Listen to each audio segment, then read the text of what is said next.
Hello students, I hope you all will be good and healthy. So आज का हमारा topic है reorganisation of Madhya प्रदेश का पुनर्गठन। आइए स्टार्ट करते हैं। स्टूडेंट्स, इस टॉपिक को स्टार्ट करने के पहले मैं आपको ये बताना चाहूँगी कि अगर आप इस टॉपिक को अच्छे से समझना चाहते हैं तो आपको पूरे इंटरेस्ट के साथ इसे पढ़ना होगा, और इंटरेस्ट आपको तभी आएगा जब आप इसे एक स्टोरी की तरह समझेंगे। मैंने यहाँ पर कोशिश की है कि मैं आपको इसके हर एक हिस्से को बहुत अच्छी तरह समझा पाऊँ, एंड आई होप सो आपको ये समझ में आएगा। आज से 74 साल पहले की यदि हम बात करें, जब हमारे भारत को आज़ादी मिली थी 1947, तब भारत या हमारे मध्य प्रदेश का स्वरूप ऐसा नहीं था जैसा आज आप देखते हैं। तो उस वक्त का भारत कैसा था? उस वक्त भारत को 4 स्टेट्स में डिवाइड किया गया था, part A, part B, part C and part D state. देखिए, पार्ट ए की अगर हम बात करें तो वहाँ की जो गवर्निंग बॉडी थी, दे वर गवर्नर ऑफ ब्रिटिश इंडिया। जो ब्रिटिश गवर्नर्स होते थे वो गवर्न करते थे, और टोटल 9 स्टेट्स जो थे वो पार्ट ए के अंतर्गत आते थे। देन पार्ट बी, दे वर फॉर्मर प्रिंसली स्टेट्स। जो रियासतें थी उनको पार्ट बी के अंदर रखा गया था, और ये टोटल 8 इन नंबर थे। अब हम बात करते हैं पार्ट सी की। तो पार्ट सी के अंदर both commissioner province and princely states, ये दोनों ही आते थे, और ये संख्या में 10 थे। देन पार्ट डी में आती थी यूनियन टेरिटरीज या केंद्र शासित प्रदेश, जो कि उस वक्त एक ही था, and that was Andaman and Nicobar. ये तो हमने करी भारत की बात। अब हम देखते हैं कि उस वक्त का मध्य प्रदेश कैसा था। मध्य प्रदेश भी कुछ स्टेट्स में डिवाइड था, state A, state B and state C. State C में भोपाल और विंध्य प्रदेश दोनों आते थे। देखिए, पार्ट ए की हम बात करें तो यहाँ पर आपको ये पर्पल कलर में पूरा जो एरिया दिख रहा है, ये पार्ट ए स्टेट में आता था, और इसके अंदर सेंट्रल प्रोविंस और सीपी बरार आते थे। पार्ट बी में आता था मध्य भारत। ये जो पिंक कलर का आपको एरिया दिख रहा है, that is part B state of Madhya Bharat. And part C के अंदर आते था विंध्य प्रदेश और भोपाल। ये भोपाल एक रियासत थी उस वक्त, जिसको पार्ट सी के अंदर रखा गया था। अब यहाँ हम हर पार्ट को थोड़ा सा डिटेल में जानेंगे, क्योंकि इसके अंदर से भी कुछ क्वेश्चंस हैं जो आपसे पूछे जा सकते हैं। मैं आपको बता चुकी हूँ कि पार्ट ए के अंदर सीपी और बरार वाला एरिया आता था। हम फिर से बैक में चलते हैं। आप पार्ट ए को ध्यान से देख लीजिए, ताकि मैं आगे बताऊँ तो आपको चीज़ें समझ में आए। इसके अंदर कौन कौन सा पार्ट इंक्लूड था? छत्तीसगढ़ वाला एरिया, ये देखिए यहाँ से ये पूरा छत्तीसगढ़। विदर्भ एरिया, जो कि महाराष्ट्र वाले एरिया को कहते थे, ये जो नीचे से आप देख पा रहे हैं, ये विदर्भ वाला एरिया था, जो कि अब महाराष्ट्र में है। एंड महाकौशल, जिसके अंदर आते थे जबलपुर और मंडला वाला रीजन। ये देखिए यहाँ पर ये सेंटर वाला आपको पार्ट दिखाई दे रहा है पर्पल कलर में, दैट इज महाकौशल। और इसका फॉर्मेशन हुआ था 1947 में। यहाँ के मुख्यमंत्री पंडित रविशंकर शुक्ला जी थे। आप ये नाम याद रखिएगा, कभी कभी आपसे पूछ लिया जाता है कि पार्ट ए के जो सीएम थे वो कौन थे, और यहाँ के गवर्नर या राज्यपाल थे वो राघवेंद्र राव जी थे। अब हम बात करते हैं मध्य भारत की या पार्ट बी स्टेट की। तो पार्ट बी स्टेट में 25 princely states of Gwalior and Indore, इनको मिलाकर बनाया गया था। आप देख सकते हैं यहाँ पार्ट बी, आपको पता है यहाँ ग्वालियर है, ठीक है, और इंदौर यहाँ पर पड़ता है। इंदौर और ग्वालियर के जो प्रिंसली स्टेट्स थे, इन सभी को मिलाकर पार्ट बी बनाया गया था। आपको ये पता ही होगा, और मैंने यहाँ मेंशन भी किया है कि ग्वालियर पे जो राज था या रूल था वो किसका था? वो सिंधिया का था, और इंदौर पर मेनली होलकर्स का रूल था। यहाँ के मुख्यमंत्री श्री लीलाधर जोशी थे, जिनको बाद में रिप्लेस किया किन्होंने? तकतमल जैन जी ने। देन यहाँ की राजधानी ग्वालियर एंड इंदौर। अब आप बोलेंगे कि यहाँ की दो राजधानियाँ कैसे हो सकती हैं? देखिए स्टूडेंट्स, क्या था कि दोनों ही रियासतें जो थी वो मेन रियासत थी इस रीजन की। ग्वालियर पर जो सिंधिया थे और इंदौर में जो होलकर थे। अब दोनों के बीच में डिस्प्यूट ना हो, इसलिए 6 महीने के लिए ग्वालियर को राजधानी बनाया जाता था, एंड 6 महीने के लिए इंदौर राजधानी रहती थी। इस तरह से यहाँ पर जो था वो एडमिनिस्ट्रेशन किया जाता था। एंड हम आगे बात करते हैं थर्ड विदर्भ प्रदेश की, या जिसे पार्ट सी स्टेट का दर्जा मिला था। इसके अंदर बुंदेलखंड और बघेलखंड का कुछ रीज़न आता था, आप यहाँ देख सकते हैं। पार्ट सी स्टेट यहाँ पर, ये भोपाल को अभी हम अलग से पढ़ेंगे। ये पार्ट सी स्टेट, ये जो ग्रीन कलर में आपको दिख रहा है, that is a part C state या विंध्य प्रदेश। तो थोड़ा हिस्सा इसमें बुंदेलखंड का और थोड़ा बघेलखंड का आता था, एंड इसका फॉर्मेशन हुआ था इन 1948। एंड जो हेड ऑफ स्टेट थे वो थे महाराजा मार्तंड सिंह जुड़देव। हमने पहले देखा था, जब हमने अभी इंडिया का पार्टीशन देखा था, तब हमने देखा था कि पार्ट सी के जो स्टेट थे वो प्रिंसली स्टेट थे। तो प्रिंसली स्टेट में कोई भी मुख्यमंत्री या आपका गवर्नर नहीं होता था, वहाँ पर जो रूल करते थे वो राजे रजवाड़े करते थे। तो विंध्य प्रदेश के जो हेड ऑफ द स्टेट थे वो महाराजा मार्तंड सिंह जुदेव थे। अब जो विंध्य प्रदेश था मेनली वो दो पार्ट्स में सेपरेट था, मतलब था एक ही यूनिट, बट उस यूनिट के अंदर भी दो पार्ट्स थे, जो कि रीवा बघेलखंड वाला हिस्सा और बुंदेलखंड। जो रीवा या बघेलखंड वाला हिस्सा है उसको कैप्टन अवधेश प्रताप सिंह के अंडर में था, एंड बुंदेलखंड वाला हिस्सा था वो था कामता प्रसाद सक्सेना जी के अंडर में। ठीक है, अब हम बात करते हैं भोपाल की। भोपाल एक अलग से रियासत थी, और जैसे कि रियासतों को सी स्टेट में डाला गया था, तो जो भोपाल था उसका रीज़न आता था पार्ट सी स्टेट में। देखिए स्टूडेंट्स, ये जो पार्टीशन किया गया था स्टेट्स का, part A, part B, part C and part D में, ये एडमिनिस्ट्रेटिव बेसिस पर था। शासन या प्रशासन की सुविधा के अनुसार ये डिवीज़न किया गया था। लेकिन आने वाले समय में पूरे भारत में जो है वो भाषाई आधार पर भारत के विभाजन या उसके डिवीज़न की बात मांगे उठने लगी। स्पेशली तेलुगु जो भाषी रीजन थे, साउथ साइड के रीजन थे, वहाँ पर ये मांग काफ़ी तेज़ी से बढ़ी। तो सेंट्रल गवर्नमेंट ने इन 1949 एस.के. धर कमीशन को फॉर्म किया, ठीक है, जिसका मेन उद्देश्य था कि जो स्टेट्स हैं उनको लिंग्विस्टिक बेसिस पर या भाषाई आधार पर डिवाइड किया जाना चाहिए या नहीं। सो धर कमीशन ने अपनी रिपोर्ट पेश की इन दिसंबर 1949, और उन्होंने ये रिकमेंड किया कि जो स्टेट्स का फॉर्मेशन है वो एडमिनिस्ट्रेटिव बेसिस पर ही बना रहना चाहिए, ना कि भाषाई आधार पर होना चाहिए। लेकिन लोगों में असंतोष अभी भी कम नहीं हुआ था, इसलिए गवर्नमेंट को दिसंबर 1949 में ही एक और कमेटी का गठन करना पड़ा, and that was JVP committee. And इस जेवीपी कमेटी के मेंबर्स कौन कौन थे? वे थे जवाहरलाल नेहरू, जे से जवाहरलाल नेहरू, वी से वल्लभ भाई पटेल, एंड पी से पट्टाभी सीतारमैया। जेवीपी कमेटी ने अपनी रिपोर्ट पेश की इन 1979, और उन्होंने भी अपनी जो रिपोर्ट थी उसमें यही कहा कि एडमिनिस्ट्रेटिव बेसिस पर ही स्टेट्स का डिवीज़न बना रहना चाहिए। यहाँ पर भी उन्होंने भाषाई आधार पर स्टेट्स के डिवीज़न का खंडन किया। जब जेवीपी कमेटी ने भी भाषाई आधार पर डिवीज़न के लिए मना कर दिया, तब लोगों में जो है असंतोष और भी ज़्यादा फैल गया, और कई जगह दंगे हुए, आंदोलन किए गए कि भाषाई आधार पर राज्यों का विभाजन होना चाहिए। और स्पेशली ये जो मूवमेंट था, ये आंदोलन था, ये तेलुगु स्पीकिंग रीजन्स में काफ़ी ज़्यादा था। आप देखेंगे जो साउथ वाला एरिया आता है आपका, जो अभी आंध्र प्रदेश वाला रीजन है मेनली, वहाँ पर ये दंगे काफ़ी ज़्यादा तेज थे। उन्हीं में से एक व्यक्ति थे पोटी श्री रामल्लू। वे आमरण अनशन पर बैठ गए, और अनशन करते करते आफ्टर 45 डेज़ उनकी मृत्यु हो जाती है। अब जब उनकी मृत्यु होती है तो लोग जो है वो और ज़्यादा भड़क जाते हैं, और दंगे जो हैं वो और ज़्यादा तेज़ हो जाते हैं। अब मजबूरी में सरकार को दबाव में आकर क्या करना पड़ता है, इस पर विचार करना पड़ता है, और परिणाम स्वरूप in October 1953 the first state Andhra Pradesh was formed on linguistic basis.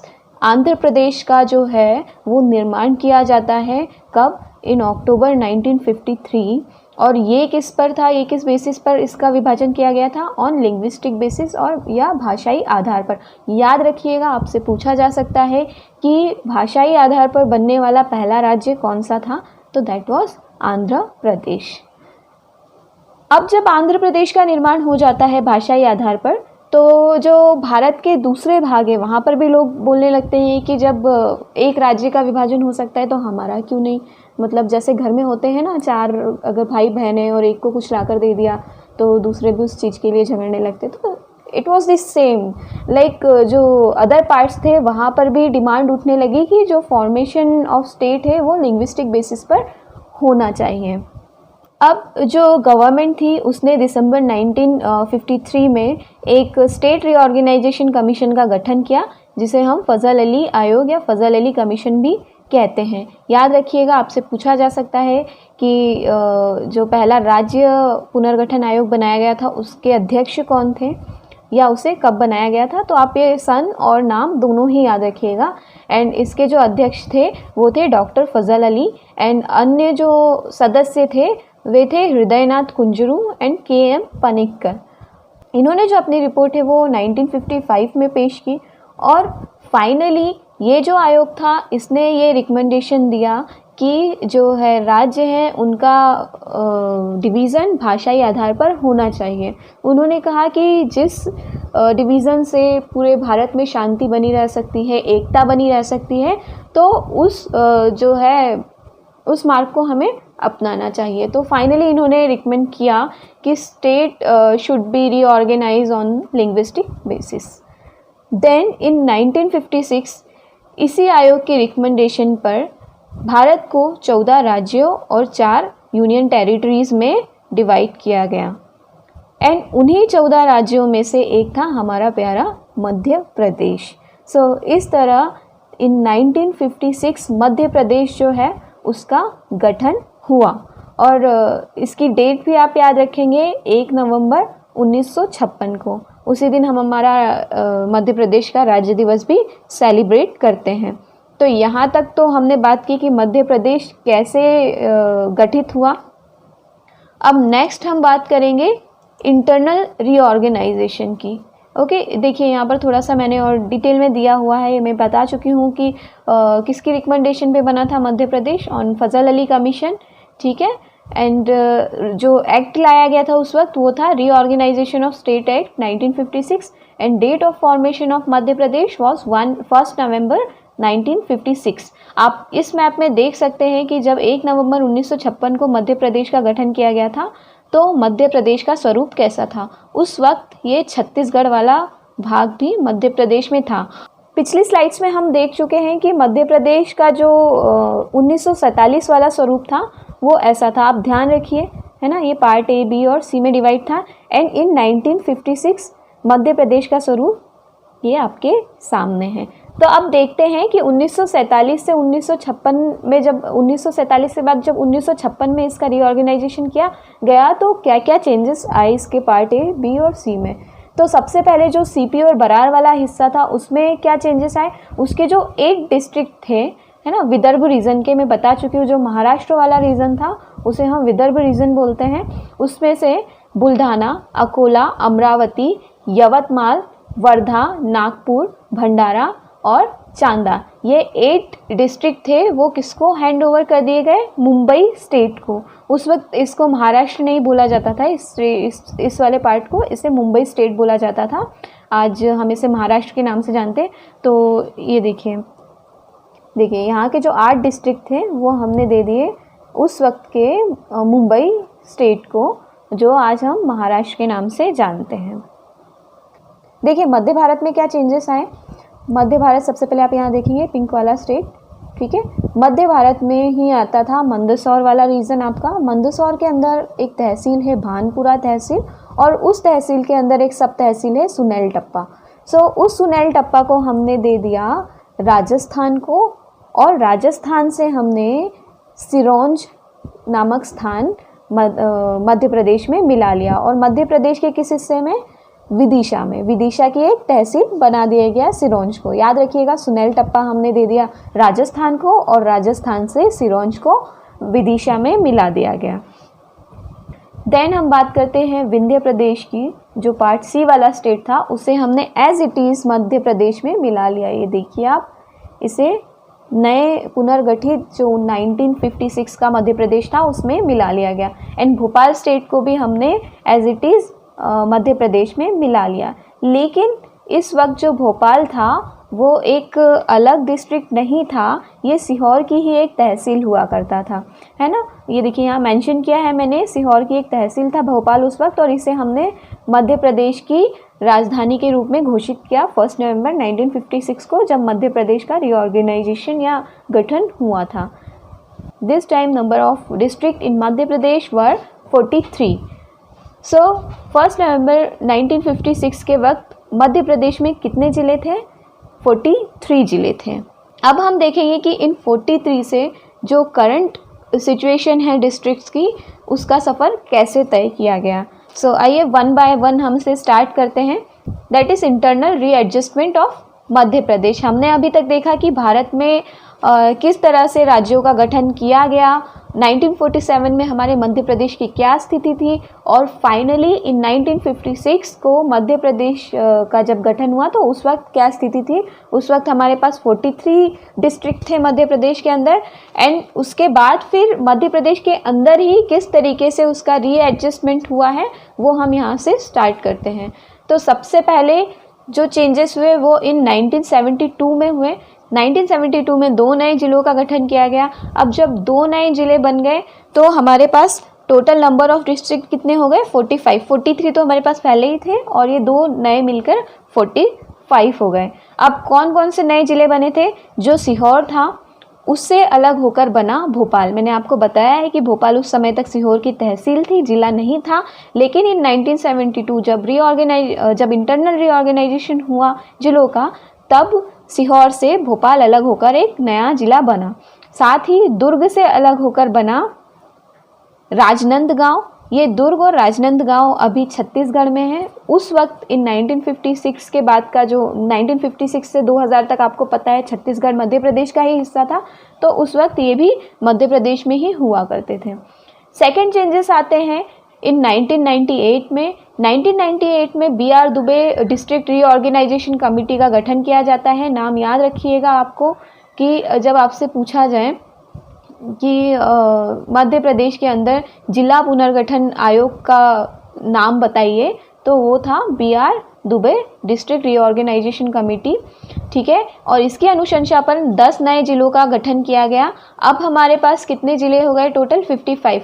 हम देख चुके हैं, पहले 43 थे, फिर 2 नए और बने तो 45 हो गए, और 10 नए ज़िले 1998 में और बने तो हमारे पास हो गए टोटल 55 ज़िले। अब ये ज़िले कौन कौन से थे हम पूरे 10 के नाम नहीं यहाँ देखेंगे, हम सिर्फ उन 4 ज़िलों के नाम देखेंगे जो अभी मध्य प्रदेश में हैं। बाकी के जो 6 ज़िले थे वो छत्तीसगढ़ में मिला दिए गए थे। तो सबसे पहला खरगोन से अलग होकर बना आपका बड़वानी, मुरैना से अलग होकर बना आपका श्योपुर, जबलपुर से आपका अलग होकर बना कटनी, एंड मंडला से अलग होकर बना डिंडौरी। बड़वानी, श्योपुर, कटनी और डिंडौरी, ये 4 जो डिस्ट्रिक्ट थे, ज़िले थे, वो मध्य प्रदेश में मिला दिए गए, और बाकी के जो ज़िले थे वो छत्तीसगढ़ में मिला दिए गए। इसके बाद बात करते हैं हम तीसरे चेंज की, जो कि हुआ था 8 जुलाई 1998 को। 1998 में एक और कमेटी का गठन किया गया था, सिंहदेव कमेटी का, और इस कमेटी की अनुशंसा पर 6 नए ज़िले और जोड़े गए। अब ये जो 6 नए ज़िले फॉर्म हुए थे उसमें से 3 हमारे मध्य प्रदेश के पास हैं, और हम इन्हीं 3 ज़िलों के बारे में पढ़ेंगे। ये कौन कौन से थे? सबसे पहला जो था वो था शहडोल से अलग होकर उमरिया, फिर होशंगाबाद से अलग होकर बना था हरदा, मंदसौर से अलग होकर बना नीमच। अब टोटल नंबर ऑफ डिस्ट्रिक्ट कितने हो गए हमारे पास? 61। पहले 43 में फिर 2 नए और जोड़े 45 में 10 नए और जुड़े तो हो गए थे हमारे पास 55 में हमने 6 नए ज़िले और जोड़ दिए इन 1998, तो ये हमारे पास हो गए टोटल 61 डिस्ट्रिक्ट। नेक्स्ट जो चेंजेस हुए, जो सबसे मेजर चेंज था वो था इन 2000, नियर ऑफ 2000, जो छत्तीसगढ़ था उसको मध्य प्रदेश से अलग करके एक नया राज्य बना दिया गया। और जब ये देखिए after 44 years on 1 November in year of 2000 the part of eastern MP was separated as Chhattisgarh, and ये इसके लिए कौन सा संशोधन किया गया था? वो था 84th अमेंडमेंट, ठीक है। आप यहाँ देख सकते हैं जो ईस्टर्न पार्ट था उसको छत्तीसगढ़ के रूप में एक अलग राज्य का दर्जा दिया गया।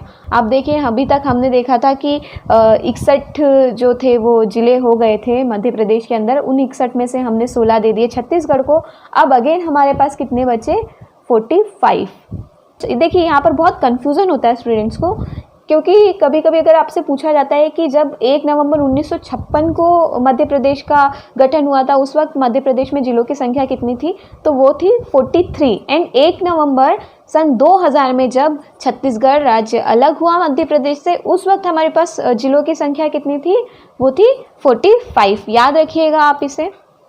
इसके बाद चेंज आता है 15 अगस्त 2003 में। ठीक है, अब यहाँ पर 3 नए जिले बनाए गए। अब टोटल नंबर कितना हो गया हमारे पास, 48। गुना से अलग होकर बना अशोकनगर, खंडवा से अलग होकर बना बुरहानपुर, शहडोल से अलग होकर बना अनूपपुर। ठीक है, 45 अभी हमारे पास पहले थे, अब 45 में 3 और नए जिले जुड़ गए, तो ये हो गए हमारे 48। उसके बाद 2008 में नेक्स्ट चेंजेस किए गए। इस वक्त 2 जिले और जोड़े गए, झाबुआ से अलग होकर आपका अलीराजपुर और सीधी से अलग होकर बना सिंगरौली। तो अलीराजपुर और सिंगरौली के बनते ही हमारे पास 48 से जिलों की संख्या हो गई 50। इसके बाद चेंजेस आते हैं 2013 में। 2013 में 51वां जिला जो कि आगर मालवा है, वो बना शाजापुर से अलग होकर। फिर 1 अक्टूबर 2018 को 52वां जिला टीकमगढ़ से अलग होकर निवाड़ी बनाया गया। देखिए यहाँ पर आपको अगर ईयर याद नहीं रहे तो आप एक सिंपल सा लॉजिक है यहाँ पर,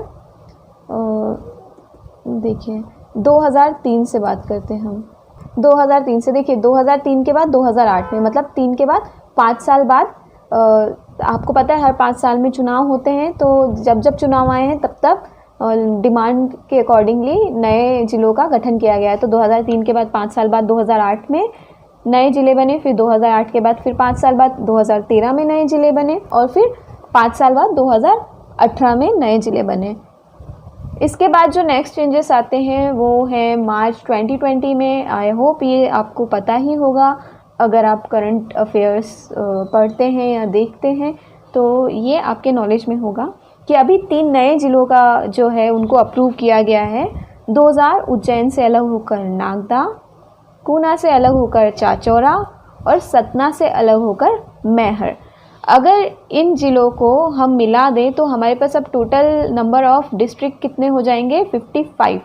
बट अभी मैं 53 ही बोलती हूँ, बिकॉज जो हमारी ऑफिशियल वेबसाइट है मध्य प्रदेश की, उस पर सिर्फ 53 जिलों का ही डिस्क्रिप्शन दिया हुआ है। अभी उस पर ये 3 जिले अपडेट नहीं है। जिस दिन ये 3 जिले अपडेट हो जाएंगे उस दिन से ऑफिशियली मध्य प्रदेश में 55 जिले हो जाएंगे। आई होप आपको ये पूरा लेक्चर समझ में आया होगा। आप इसे बार बार रिपीट करके देख सकते हैं स्पीड बढ़ाकर, जिससे आपको चीज़ें याद रहें। मैंने कोशिश की है कि मैं इसको थोड़ा सा अट्रैक्टिव बना सकूं जिससे आपको ये लंबे टाइम तक याद रहें। So thank you and safe रहिए, अपने घरों में रहिए, जब काम पड़े तभी बाहर निकलिए।